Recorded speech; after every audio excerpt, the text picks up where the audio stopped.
Dr. Elena Vasquez pressed her palm against the cool observation deck window, watching the neutron star PSRJ 1847-2345 pulse with metronomic precision. Each rotation sent a lighthouse beam of radiation sweeping across space every 1.337 seconds, a cosmic heartbeat that had remained constant for millennia. But for the past 18 months, something had been wrong. "Still can't believe it's actually there," muttered Commander Jake Morrison, joining her at the viewport. His weathered face reflected the pale blue glow of the neutron star's accretion disk, 23 light-years from Earth. Elena nodded, her dark eyes fixed on the impossible object orbiting the stellar remnant. The cube, if something so alien could be called by such a mundane geometric term, measured exactly 1 kilometer on each side. Its surface appeared to be composed of a material that absorbed all electromagnetic radiation while somehow remaining visible, creating an unsettling visual paradox that hurt to look at directly. "Probe 17 launched 37 minutes ago," announced Dr. Sarah Chun from a bridge. Her voice carried the strain of 18 months of failure. "Telemetry looks good so far." Elena felt the familiar knot of anxiety in her stomach. 17 probes, each more sophisticated than the last, had approached the cube only to vanish without warning or explanation. No debris, no energy signatures, no final transmissions. They simply ceased to exist the moment they crossed within 10,000 kilometers of the anomaly. The UES Kronos hung in space at what the crew had dubbed safe distance, 50,000 kilometers from the cube, close enough for detailed observations, but far enough to avoid whatever fate had befallen their robotic emissaries. The ship was humanity's most advanced vessel, commissioned specifically for this mission after the cube's discovery by the automated monitoring station at Kepler 442. "Captain Martinez wants to see you in the briefing room," Chin called out. "Emergency session." Elena exchanged glances with Morrison. Captain Isabella Martinez didn't call emergency briefings lightly. The two of them made their way through the ship's narrow corridors, past the humming life support systems and the constant vibration of the fusion drives maintaining their position against the neutron star's incredible gravitational pull. The briefing room was cramped but functional, dominated by a holographic display, currently showing a real-time image of the cube. Martinez sat at the head of the table, her short-cropped silver hair catching the blue light from the display. Dr. Chen was already there, along with Chief Engineer Robert Kim and xenobiologist Dr. Marcus Webb. "Ladies and gentlemen," Martinez began without preamble, "we've just lost contact with Probe 17. The silence was deafening. Elena felt her heart sink as the familiar pattern repeated itself. However, Martinez continued, "This time was different. Chief Kim, show them the data." Kim manipulated the holographic interface, bringing up a series of readings. At T-3 seconds before signal loss, Probe 17 sensors detected a massive gravitational anomaly. "The readings are unprecedented." Elena leaned forward, studying the data streams. "These numbers can't be right. This shows gravitational time dilation effects approaching those found at an event horizon." "That's impossible," Webb interjected. "The cube's mass couldn't generate fields of that magnitude. We've calculated its gravitational influence. It's negligible compared to the neutron star. Unless," Martinez said quietly, "the cube isn't what we think it is." Kim pulled up another display. "There's more." In the final millisecond of transmission, our probe's chronometer readings went haywire. The internal clock started running backwards. Elena felt a chill run down her spine. "Backwards? Negative temporal flow," Chun confirmed, as if time itself was reversing within the cube's influence. Martinez stood, pacing to the viewport where the cube hung in space like a dark wound against the stars. 18 months we've been here.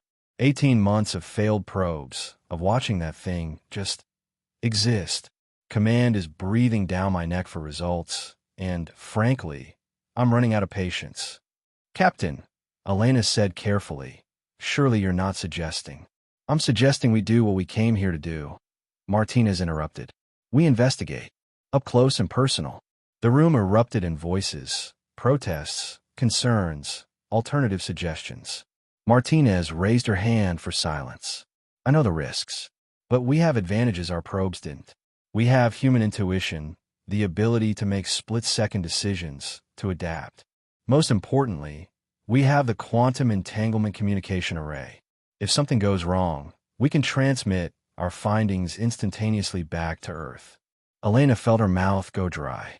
The QEC array was their lifeline, their one guarantee that their discoveries wouldn't die with them.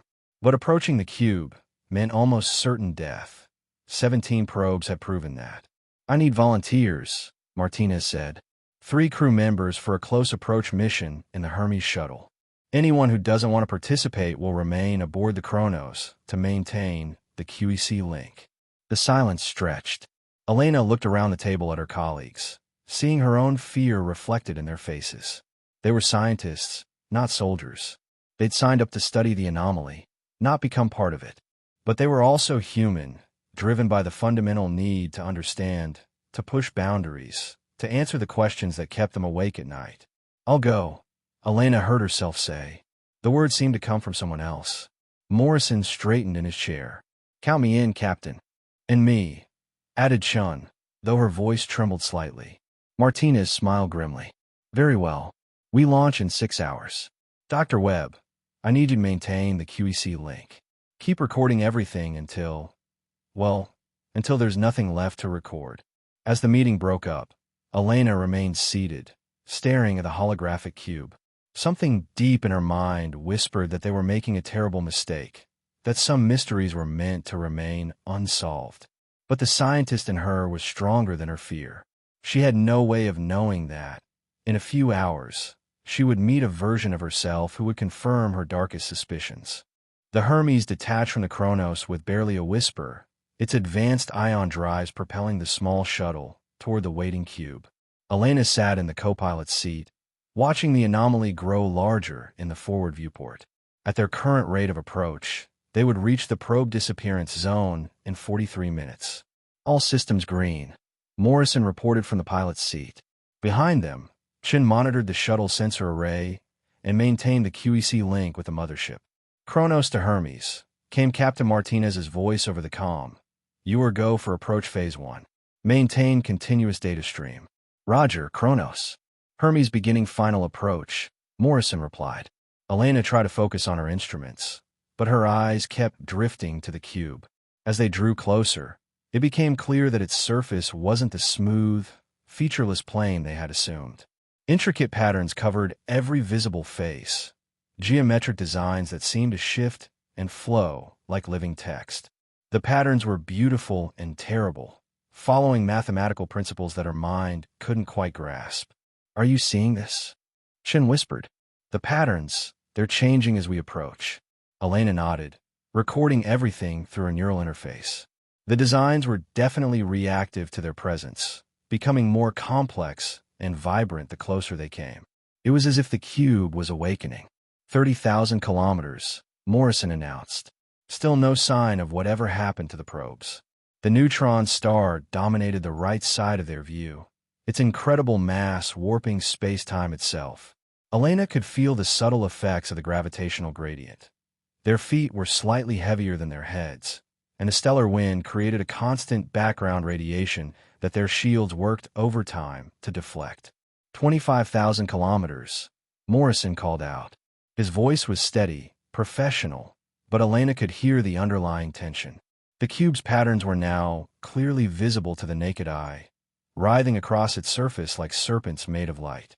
Elena tried to analyze the mathematical relationships in the designs, but they seemed to exist in more dimensions than her three-dimensional mind could process. "Hermes, you're approaching the danger zone." Martinez's voice came through with a slight delay. "Final telemetry check shows all systems nominal." "Confirmed, Kronos." "Beginning final approach." Elena's heart pounded as they crossed the 15,000-kilometer mark. This was further than any probe had ever transmitted from. At 10,000 kilometers, reality began to change.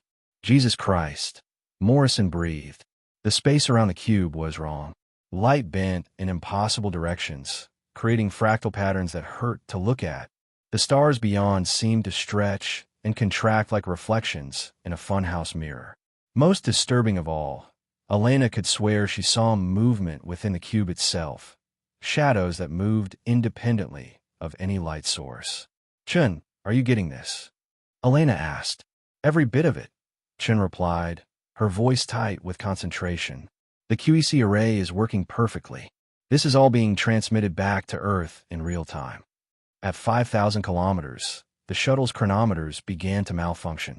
Elena watched in fascination as the digital displays flickered between normal readings and impossible negative numbers. Time dilation effect confirmed, she reported. We're experiencing temporal distortion consistent with. The words died in her throat as she looked up at the cube.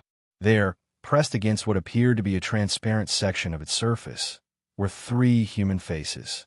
Their own faces, but older. Weathered and scarred by experiences Elena couldn't imagine. The other Elena was mouthing something, pressing her hands against the cube's interior surface with desperate urgency. Do you see? Morrison began. We see them, Chun whispered. The other Morrison was shaking his head violently, making slashing motions across his throat. The universal sign for stop, or cut, or danger. The other Chun was holding up both hands, fingers splayed, 10. Then again 10. Some kind of countdown or warning. Kronos, are you receiving this? Elena called. Static answered her. The QEC link was dead. We need to get out of here, Morrison said, reaching for the thruster controls. Wait, Elena said, unable to look away from her other self. They're trying to tell us something. The other Elena was mouthing words more clearly now. Elena tried to read her lips. Don't come. But it was too late. At 1,000 kilometers, the shuttle crossed some invisible threshold, and the universe turned inside out. The transition was indescribable. Elena felt her consciousness stretch across multiple dimensions, experiencing past and future simultaneously. She was both 5 years old, discovering her love of physics, and 93, dying peacefully in a hospital bed on Earth. She was every age she had ever been or would ever be, all at once. Then, with a sensation like falling upward, everything snapped back into focus. The shuttle was intact, floating in what appeared to be the interior of the cube. The space was vast, impossibly larger than the cube's exterior dimensions suggested. Curved surfaces stretched away in all directions, covered in the same flowing patterns they had observed from outside, but now the designs pulsed with their own inner light. Status report, Elena called out, checking her instruments. All systems. Wait, this can't be right. Morrison stared at his displays. According to the NAV computer, we've been inside the cube for 17 days. That's impossible, Chin said. We just crossed the threshold 30 seconds ago. Elena looked at her own chronometer. It read the same as Morrison's, 17 days since insertion. But her memory was clear. They had just entered the cube moments ago. Check the QEC array, Elena ordered. Chin's fingers flew over her controls. It's working, but the signal is... Elena, look at this. On Chin's display, the quantum entanglement readings showed something unprecedented. Instead of the usual synchronized particle states that allowed instantaneous communication across space, the readings showed a temporal phase shift. We're not just communicating across space, Elena realized. We're communicating backwards through time. Before anyone could respond, a voice came through the comm system, Chin's voice. Hermes, this is Hermes. Do not, repeat, do not approach the central structure. Turn back immediately. The 3 crew members stared at each other in stunned silence. This is Commander Morrison, Morrison said hesitantly. Identify yourself. Jake, it's us. This is Chun, 17 days in your future. You need to listen very carefully. Prove it. Chin interrupted. Your sister Maria died when you were 12. Car accident on Highway 101. You blame yourself because you asked her to drive you to soccer practice that day. You've never told anyone about the guilt. Chin's face went white. It was true, all of it. How are you communicating with us? Elena asked. Time flows backwards here, came the voice of the other Chun. We've been trying to warn you for days, but the temporal mechanics are complicated. From your perspective, you're receiving our messages before we send them. Elena tried to wrap her mind around the concept. If time flows backwards, then you're not 17 days in our future. You're 17 days in our past. Exactly. We've already lived through what you're about to experience. Elena, you need to know. Approaching the cube, was the worst mistake in human history. The catastrophe has already begun. The shuttle's sensors detected movement in the space around them. Structures were emerging from the curved walls, crystalline formations that grew like time-lapse videos of plant growth, but in reverse, becoming more complex as they expanded. "What catastrophe?" Elena demanded. The other Morrison's voice crackled through the calm. "The cube isn't just a time distortion field. It's a temporal anchor. By entering it, we've created a causal paradox that's propagating backwards through time. Earth. God. Elena, Earth is going to pay the price." Elena felt ice in her veins. "What do you mean?" "The neutron star. Our presence here. The energy we've introduced into the temporal field. It's destabilizing the star's magnetic field. In our timeline, PSRJ 1847-2345 went nova 18 months ago. The radiation sterilized everything within 20 light years. Earth included."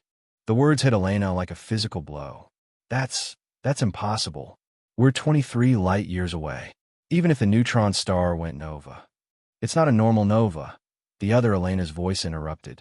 The temporal distortion amplifies the explosion, creates a causality wave that travels faster than light. It unmakes everything in its path from the timeline itself. Chun looked at her instruments, her face pale. The magnetic field readings from the neutron star. They're showing increasing instability. Elena's mind raced.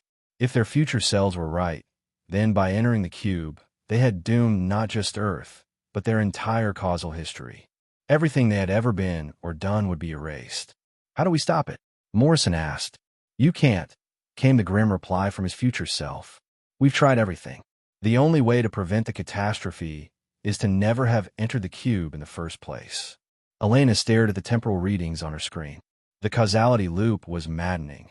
They were receiving information from future versions of themselves who had already experienced the consequences of their actions, information that could theoretically be used to prevent those very consequences.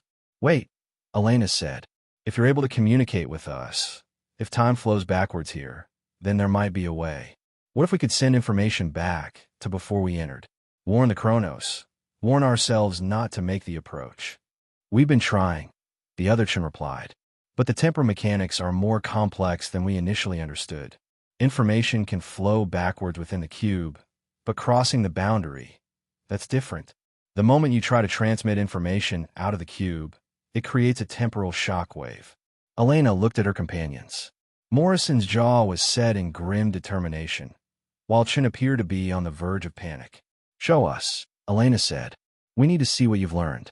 The space around them began to shift as their future selves guided them deeper into the cube's interior. The crystalline structures grew more complex, forming what appeared to be a vast computational matrix.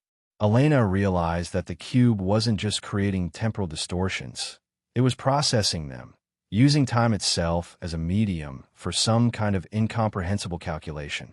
"The cube is artificial," the other Elena explained as they navigated through the temporal maze. "We don't know who built it or why, but it's clearly designed to manipulate causality.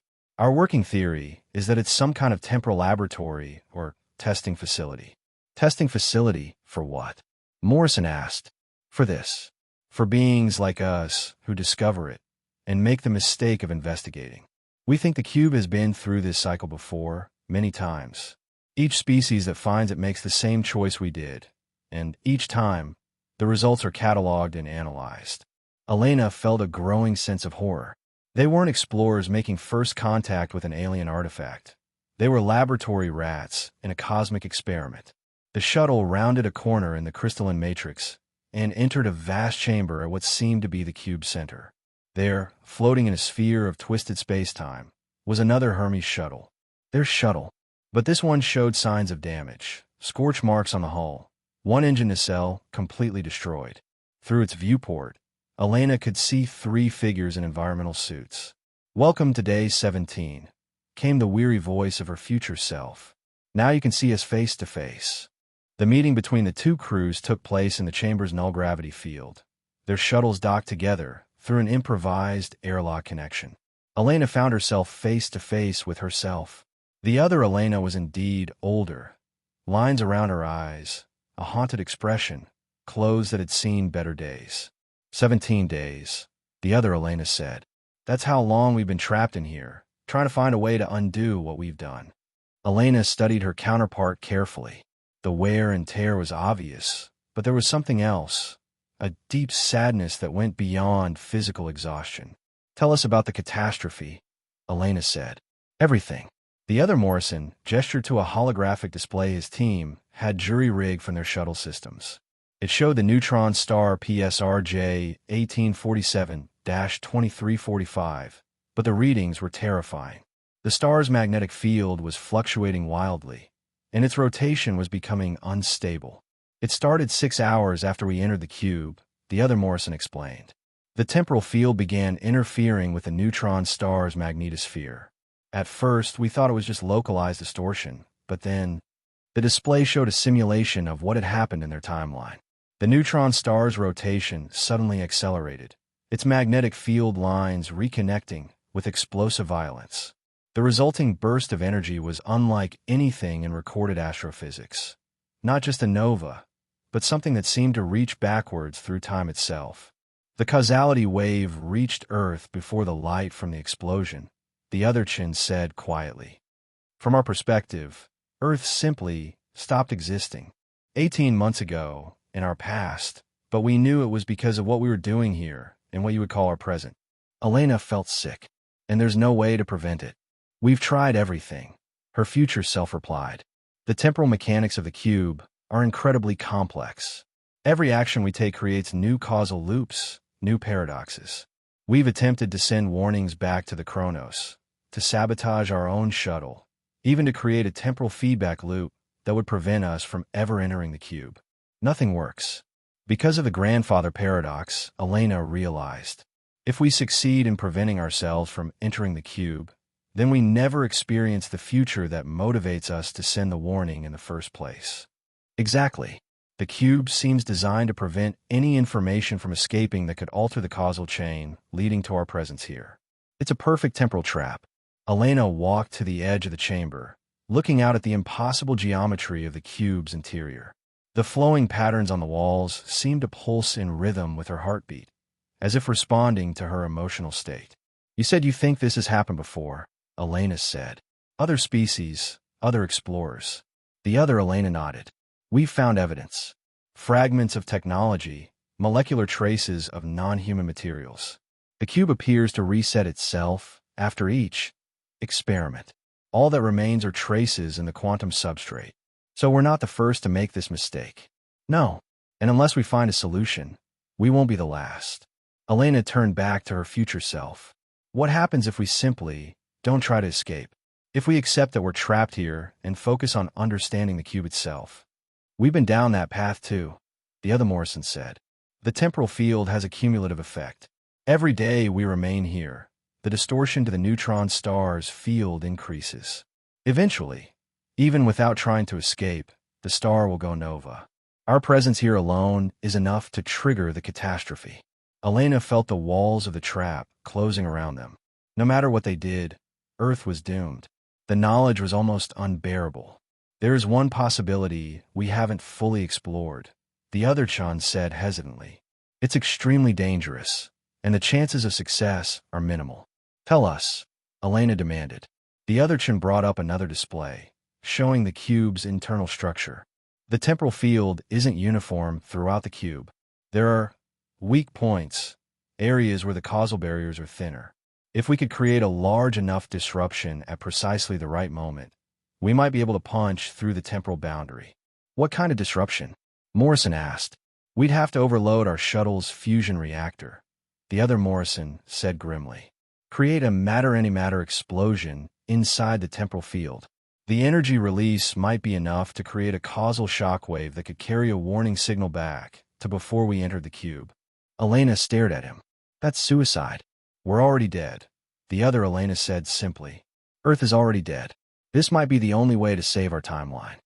Elena looked at her companions, the original Morrison and Sean. She could see the same realization dawning on their faces. They had a choice: accept their fate and let the catastrophe unfold, or sacrifice themselves in a desperate attempt to change history. What would happen to you? Elena asked her future self. If we succeed in altering the timeline, we'd cease to exist. The other, Elena replied calmly. This version of events, these 17 days of searching for a solution, none of it would ever have happened. From our perspective, it would be like we never existed at all. The weight of the decision was crushing. Elena was being asked to murder alternate versions of herself and her friends in order to save Earth. But if they didn't act, Earth would die anyway, along with every human who had ever lived. How certain are you that this will work? Morrison asked. The other Morrison shrugged. Maybe 20%. The temporal mechanics are too complex to predict with any accuracy. But it's the only plan we've found that has any chance at all. Elena closed her eyes, thinking of Earth, of the billions of people who were living their lives, unaware that their existence hung in the balance inside an alien cube orbiting a neutron star, of her parents, her colleagues, the children who would never have a chance to grow up and discover the wonders of the universe. Where is this weak point? She asked. The other chin manipulated the display, highlighting a section of the cube's structure that pulsed with different temporal frequencies. Here, about 3 kilometers from our current position. The temporal barriers are approximately 60% weaker there. Elena nodded slowly. How long do we have to prepare? Not long, the other Elena said. The neutron star's field instability is accelerating. Based on our calculations, we need to act within the next 6 hours, or the window will close. Elena looked at Morrison and Shun. Both nodded grimly. Then let's do it, Elena said. Let's try to save Earth. The preparation took 4 hours. Working together, both crews modified the shuttle's fusion reactor to create the most powerful explosion possible within the confines of the cube's temporal field. The mathematics were staggering. They needed to release the equivalent energy of a small star, focused into a precise temporal frequency that would resonate with the cube's weak point. Elena found herself working alongside her future self, their hands occasionally touching as they calibrated the reactor's containment fields. It was surreal. She was literally working with her own memories of this moment, experiencing both sides of the causal loop simultaneously. Are you afraid? The other Elena asked during a brief break. Elena considered the question. Terrified, she admitted. Not of dying, but of failing. Of making things worse somehow. I felt the same way 17 days ago, her future self replied. But I've learned something during our time here. Fear is just another form of information. It tells us that what we're doing matters.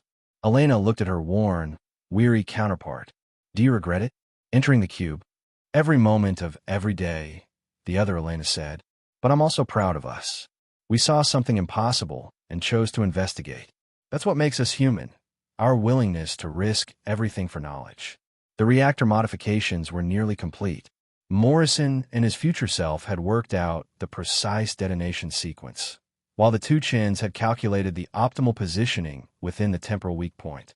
1 hour until detonation, the other Morrison announced. Elena felt a strange calm descend over her.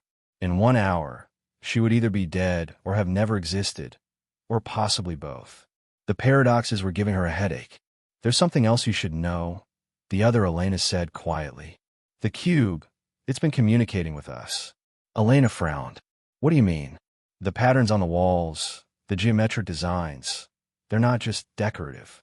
They're a form of mathematics, a language. We've started to decode some of it. What does it say? The other Elena led her to a section of the wall where the patterns were particularly complex. Near as we can tell, it's some kind of apology. The beings who built this cube, they're expressing regret for what it does to species like us. Elena stared at the flowing designs, trying to see the mathematical relationships her future self had described. An apology? The cube was never meant to be a trap. It was designed as a gift, a way for less advanced species to experience temporal manipulation safely. But something went wrong in the design. Instead of controlled temporal exploration, it creates these causal paradoxes. Elena felt a strange mixture of anger and pity. They were dying because of an alien engineering mistake. The beings who built it, are they still alive? We don't think so. The mathematics suggest this cube is millions of years old. Whatever civilization created it is long gone, but they try to build in safety measures, warnings that other species would understand. Elena looked more closely at the patterns. Now that she knew what to look for, She could almost see the mathematical language underlying the designs. It was beautiful and tragic, an ancient civilization's attempt to help others explore the mysteries of time, turned into an instrument of destruction by their own imperfection. 30 minutes to detonation, came Morrison's voice. Elena and her future self returned to the shuttle. The reactor was ready, its containment field barely holding back energies that could vaporize a small moon. Both crews gathered in the shuttle's cramped cabin for final preparations. Remember, the other Chin said, the explosion has to be timed precisely with the neutron star's magnetic field cycle. We get one shot at this. Elena strapped herself into her seat, watching as her future self did the same. The paradox was dizzying. In a few minutes, one version of her would cease to exist, while the other might never have existed at all. Any last words? Morrison asked with grim humor. Yeah, Elena said. Next time we find an alien artifact, let's send a really long-range probe first. Despite everything, both crews laughed. Even facing annihilation, humans found ways to make jokes. 10 minutes to detonation, the other Morrison announced. The shuttle began moving toward the weak point in the cube's structure. Elena watched the temporal readings on her instruments as the field fluctuations grew more intense. Space-time itself was warping around them, creating visual distortions that made her feel nauseated. 5 minutes. Elena closed her eyes and thought of Earth, of her childhood home in Mexico, of her first glimpse of Saturn through a telescope, of the moment she decided to become an astrophysicist. If this worked, she would never experience any of those memories again, but others would. Other versions of herself, in a timeline where the cube remained unexplored. 2 minutes. The shuttle reached the weak point and held position. Elena could see the difference in the temporal field here. The patterns on the cube's walls were more chaotic, the geometric designs flickering between different configurations. 1 minute. Elena opened her eyes and looked at her future self one last time. The other Elena smiled sadly and mouthed the words, "Thank you." 30 seconds. Elena gripped her armrests and prepared for oblivion. 10 seconds. 5, 4, 3, 2, 1. The universe exploded.